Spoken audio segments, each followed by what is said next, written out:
Ayan, nakakapal ng bulaklak sa ilalim. Yung bulaklak lang, alam bunga.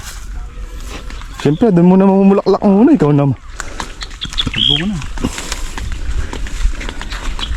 Kabady pag wala kayong maisip na ulam, yan. Ito. Suggest namin sa inyo mga kabady. Mabisa. Oh.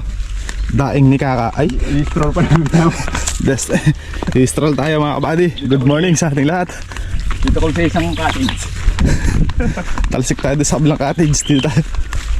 Mga tara! Sige, subukan nyo. Oh! Oh! Eto na nga, nakaluto na. Kain na tayo. Sige, subukan nyo.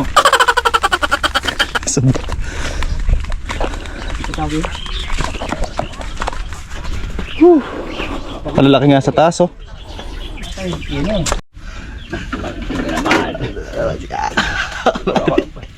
Puro ako lang paldo.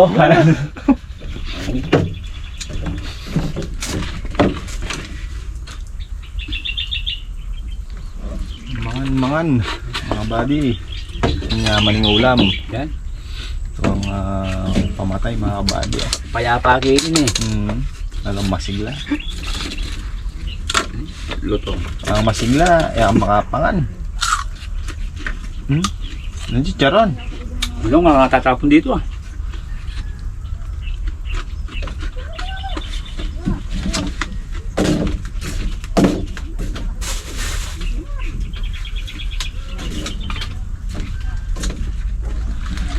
Okay, kain na tayo mga buddy. Naratang mapagsinil. Mauna ka na. Kukunin ko. Anong ibig sabihin yan? Kukunin ko yung Hindi ako baka ibig sabihin yung mauna ka na kasi kung magulang ka. Nakakatanda. Sa akin yung totong eh. Amorin ko yung sa taas.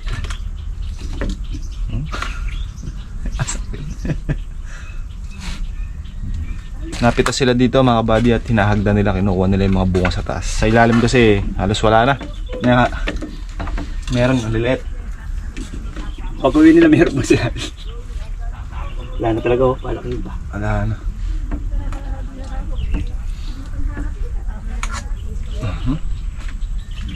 May alat na ba ito? Wala pa. Hindi mo para sa akin kuwan. Taas mo ko. Ito lang eh. Konti pa. Maasim eh.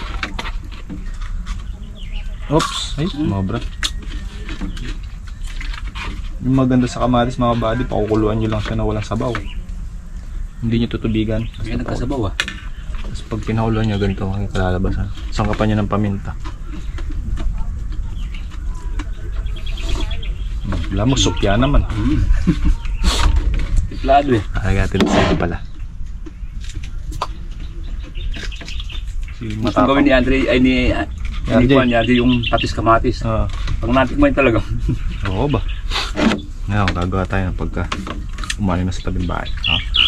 Alam mo, ano talaga? Hindi, buon eh. Halagaan na lang yun. Meron ko yung patis kamatis yun, baka din ang mga.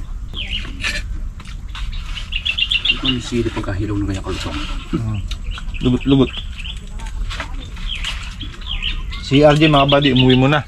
At papa-inject daw niya si Ara. Nakakalmot ng pusa.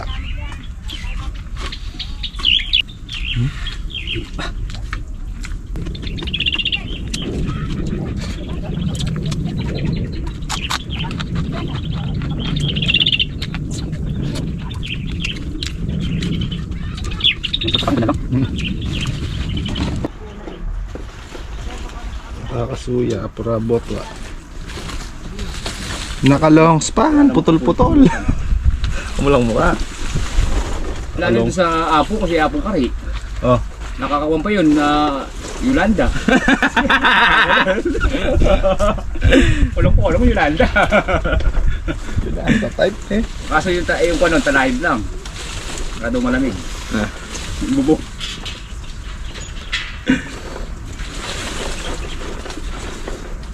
Forman lalo ni Yolanda. Sa pula na kayong hangin yung yan, kikita niya siya dito niya, kaya pa yung Yolanda niya rin sa kanya niya. Pababaklas ko yun sa akin. Yung tagay mo ng atik. Hindi, 4 agwas yung sa akin. Kwato ako. Yung mga uso kayo sa kolong-kolong iba-ibang. Ibang design eh. Nagkapuro sundot ang ating kalamansi. Hindi na kasi na-spray mga kabady. Bula-bula rin mga. Kaya pag spray tayo eh, pati mga mamimitas na yan. Baka magsilayasan. Sila kasi yung nag-spray tayo na hindi lang naglawi yun ako, nahihilo daw sila sa amoy nung Gamot. yung malapit tayo sila. Okay lang yan, patapos naman eh. Sabi, ang ganan. Ano? Pupunta na kayo ron. Lubay-lubay mo ako sa mga nakukuha. Ano na ito kalahati. Long span daw. Pag narinig niya pag narinig niya yung tuting ito. Pababago yung ka. Kaso hindi na goma eh. Kagaling nga na ikaw ng kolong gumayubong. Nakabili ka nga kay kuya, ano? Wala nga yun pa. Nakasubaybay. Release lang yun ah. Wala ako sa'yo eh. Release lang. Tamang ko lang kami. Tamang red doors lang kagabi. Nag-7-11 kami. Nakaparadang motor sa daan. Pinitsuran. Eh, magkano man nga nabili? Hindi na. Hindi na. Okay. Opo ako sa ako pamili. Kung ka na lang kinita nyo dito, wala pa rin kayo pambili? Oo. Pasok sa lahat sa kwan. Maganda yung may napupundar ka. Oo, Kesa naman nauubos mo sa chicks. Chicks ka kasi ng chicks the eh. best. Pero hindi ako mahilig magbabae. Manlalaki, pwede. Yun. Ay, para sa tayo. Walang mukha. Hindi niyo na ako kalabanin ngayon. Hindi kahit talawan.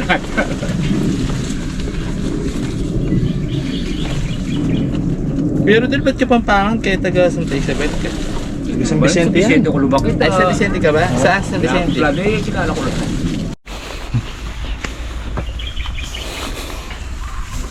Mahirap mga kabady pagka ang gamit mong andamyo or hagdanan mga kabady ay bakal. May advantage kasi yan at saka disadvantage mga kabady. Kasi bakal, lalo ngayon mga kabady mainit. So mainit din yan. Pero matibay yan mga kabady kasi naka-welding yan eh. Full weld yan eh. Yung kawayan din matibay pero kung pipiliin mga kabady mas gusto ko ang hagdan na ano, kawayan. Na kuya?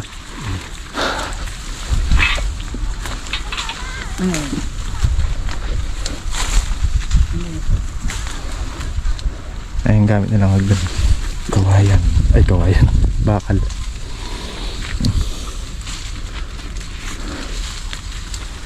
Tatok-tok na sila pumipitas.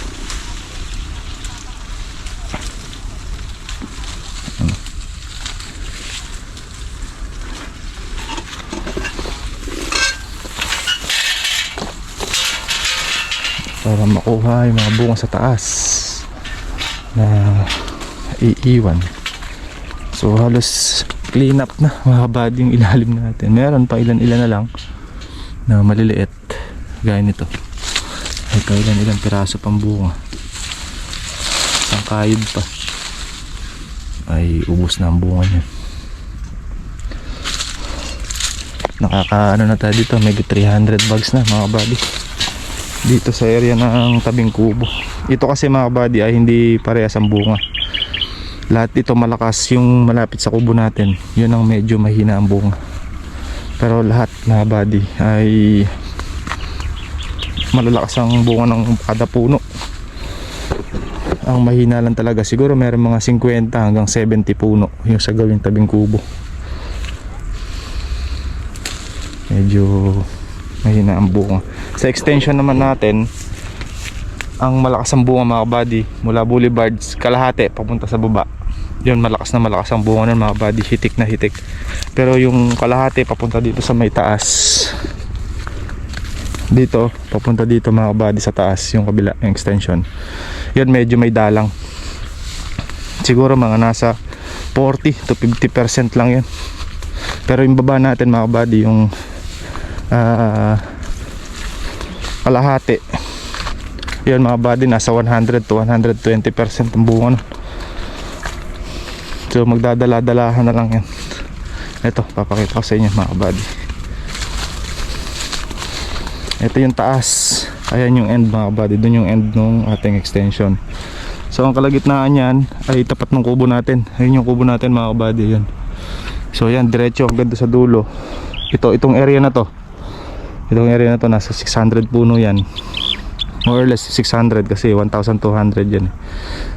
Ay medyo mahina ang bunga. Pero ano din, meron naman, kaya lang hindi kasing dami ng bunga nung gawi doon mga kabady. Pero ito, may bunga rin. Hindi lang talaga ganong hitik. So ayan. Kaya nga nasabi mga kabady, may buhay din kasi yan. Kahit na gusto pa natin kung minsan ay hindi pa sila ready or ayaw nila. Ganun. Dahil parehas lang naman ang kondisyon yan. Parehas lang nating in-stress, parehas lahat. Hindi natubigan, tapos nang pinatabaan parehas lang din. Kapag i-spray parehas lang din. Walang pinagkaiba. Sadyang may ganun talagang puno. Pero last year mga kabady, parehas ang bunga yan ng extension. Parehas makapal ang bunga. So ngayon medyo mahina yung gawing taas. So titingnan natin ulit sa susunod na cycle kung mapepersa natin para nun ay magparehas sila. Possible ang harvest natin sa extension mga kabady abot ang bilis kasing lumaki ng bunga. Ang estimate ko kasi doon pang May ang harvest natin. So yun, pang May nga yun ang estimate natin mga kabady. Sabi ko nga May or June ang harvest natin doon, dahil doon pa lang sila doon nakapetsa mga kabady sa pagkakapabulaklak natin. Pero sa estimate ko ngayon, ma-adjust tayo, possible mga April lang siguro, kasi halos yung iba kasi ganito na ang size ng bunga. Sinlaki ng Holland mga kabady, yung Jolene na ang laro natin, ganun na ang size kalimitan, or liliit ng bahagya sa Jolene mga kabady. Tingnan natin at sana makasingit ng presyo, ng magandang presyo yung ating Lucky Farm extension. So ganun ang preparasyon namin ngayong taon. Last year kasi mga kabady sabay yan, itong tabing kubo at saka yung ating extension, sabay namin pinabunga yan, pinabulaklak. Pero ngayong taon inano namin mga kabady, hindi namin pinagsabay kasi gahul kami, gahulin. Ang ginawa namin, inuna namin itong tabing kubo. Nung na-absuelto na namin at sinlaki na sila ng mais, butil mais ang bunga nito, sinunod naman namin yung kabila. Kasi nga po nakasabay sa gulay namin, kaya hindi namin pinagsabay.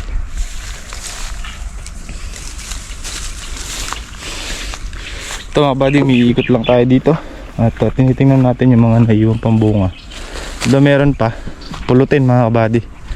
Meron pang mga ganyan sa ilalim natin. Sa ilalim may konti na lang mga kabady, ilang piraso na lang. Ayan,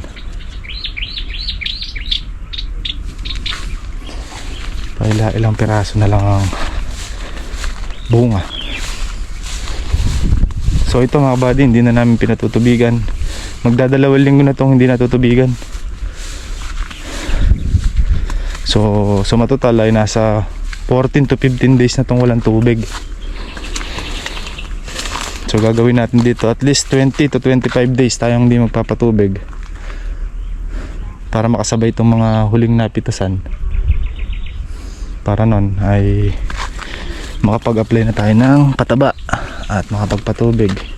Magpapabulaklak po tayo ulit. Papunta na tayo sa second cycle mga kabady. Na daw ay gawa natin ng video. Gusto daw niya mag-umpisa ng Calamansian Farm soon. So gawan po natin siya ng video. At sa mga kabady din po natin na gusto rin, so sana po mapanood niyo itong video natin na to. So syempre unang-una kailangan meron kang pagtatamnan mga kabady, no? So pagka meron ka ng pagtatamnan, pangalawa kailangan meron kang budget. Syempre budget mga kabady, no? Dahil hindi naman natin maihingi yung punla natin itatanim. Pangatlo mga kabady, source po ng tubig. Yun, kailangan may source po tayo ng tubig na maganda at saka medyo malakas. para po walang bitin yung ating tanim. Kahit ano man po yung tatanim natin, kailangan po natin tubig. Kahit man po tayong tao, kumain tayo ng kumain, kung wala tayong inumin, eh machuchugi din po tayo, di ba? So ganun din po sa halaman. Kailangan po, kahit po patabaan natin ng patabaan yan, kung hindi naman natutubigan, eh wala rin po. So yun mga kabady, kailangan po natin ng source ng tubig na maganda.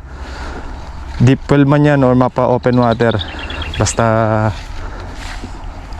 kailangan po masuplayan natin lahat ng tanim natin, especially mga kabady kung kalamansi nga po yung itatanim, no?